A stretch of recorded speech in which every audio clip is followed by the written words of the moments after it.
목요일 시장 진행이 되고 있습니다. 내일 이제 석가탄신일 휴장으로 인해서 오늘 시장 다소간에 좀 부담스러운 그런 모습도 나타나지 않을까 우려를 했었는데요. 전반적인 시장의 분위기는 일단 긍정적인 방향으로 흘러가고 있습니다.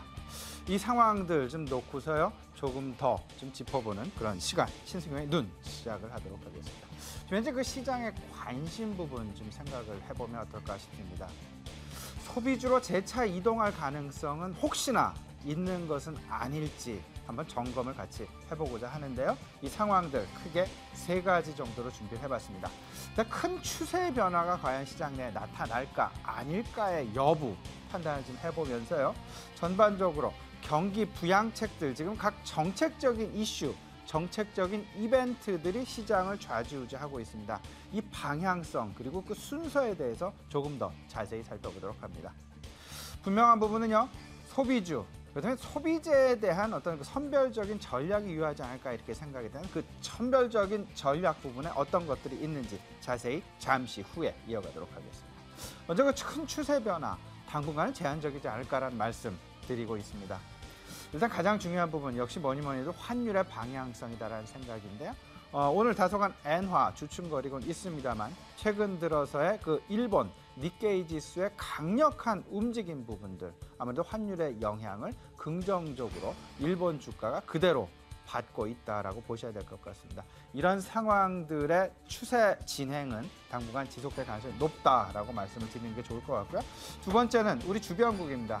중국의 경기 둔화 부분, 이 부분을 놓고 아직까지도 시장 내에서는 이렇다 할 어떤 이슈조차 나오고 있지 않다라는 것, 우리 시장의 큰 흐름이 변화하기 위해서는, 그리고 글로벌 디커플링이 실질적으로 해결되기 위한 가장 큰 모멘텀의 변화는 결국은 중국에서 찾아야만 할 것이다라는 그런 생각에는 변함이 없습니다. 따라서 경기 민감주, 아직까지는 분명히 시기상조다라는 그런 말씀 분명하게 다시 한번 강조를 드리고 싶고요. 경기 민감주는 분명하게 추세로 접근해야만 가능하다.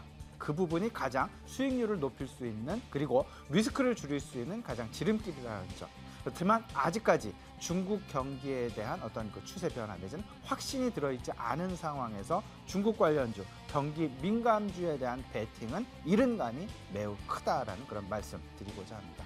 그래서 지금 현재 디커플링 일단은 당분간 진행되는 쪽으로 좀 보시는 것이 어떨까 좀 말씀을 드려보고요. 한 가지, 이제 그 경기 부양책이 지금 여기저기서 많이 나오고 있죠.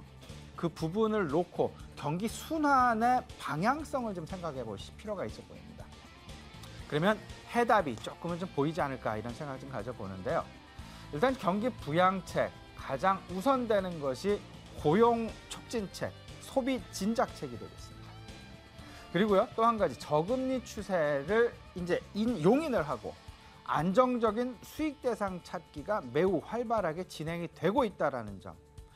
저성장은 이미 인식이 되고 있죠. 하지만 그래도 주식시장 내에서는 고성장주 찾기 계속될 수밖에 없다라는 것 꼭 유념을 해 두셔야 되겠습니다. 경기 부양의 순환 부분, 우리 시장 내에서 변화 부분 생각을 좀 해보시면요. 일단 순서를 좀 생각을 해보셔야 될 것 같습니다.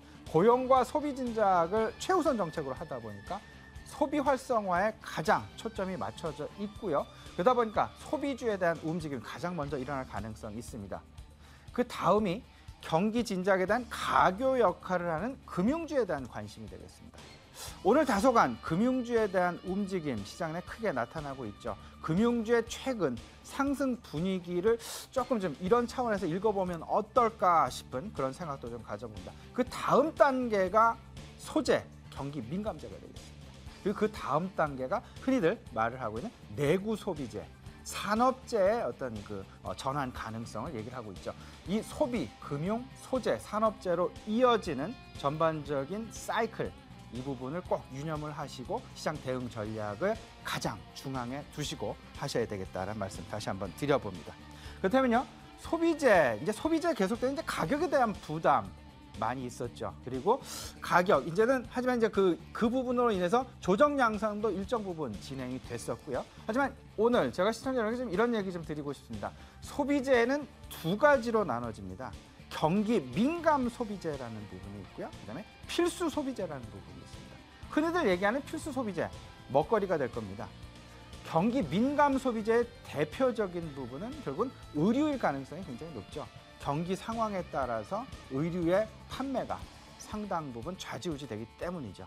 이런 그 대표적인 부분들, 이런 부분들을 꼭 좀 생각해서 지금 현재 상황, 필수 소비재보다는 일단은 조금은 지금 경기의 반등 가능성이 시장 내에 계속 점쳐지고 있는 상황 속에서 경기 민감 소비재에 대한 관심의 폭을 조금씩 넓혀가시는 것이 오히려 필수 소비재에 대한 가격 부담이 있는 필수 소비재에 대한 관심보다는 조금 더 바람직한 전략이 아닐까 한번 제시를 해드려봅니다. 경기에 대한 베팅 분명히 유효합니다. 하지만 아까도 말씀드렸죠. 시차를 두고 대응을 하는 것이 순서를 두고 우선순위를 정해두고 대응을 하는 것이 바람직할 것이다라는 말씀 드려보고요. 아울러서 고성장주 찾기 계속 된다는 말씀 드렸죠. IT, 바이오, 특히나 컨텐츠 관련된 부분들, 성장 스토리에 주목을 해보자. 오늘 NHN에 대한 어떤 그 시장의 관심, 그 언더도 크게 나타나고 있습니다. 이런 부분들, 성장 스토리 찾기가 계속되는 반복 과정 속에 나타나고 있다라는 것. 그 성장의 중심에는 어떤 것들이 있는지 생각하시면 아마 해답이 금방 나오지 않을까 이런 생각 가져봅니다. 자세한 얘기들요. 그리고 더 큰 얘기들 교보증권 김영렬 팀장 스튜디오에 모셨습니다. 자세하게 얘기 이어가도록 하겠습니다. 잠시 후 뵙겠습니다.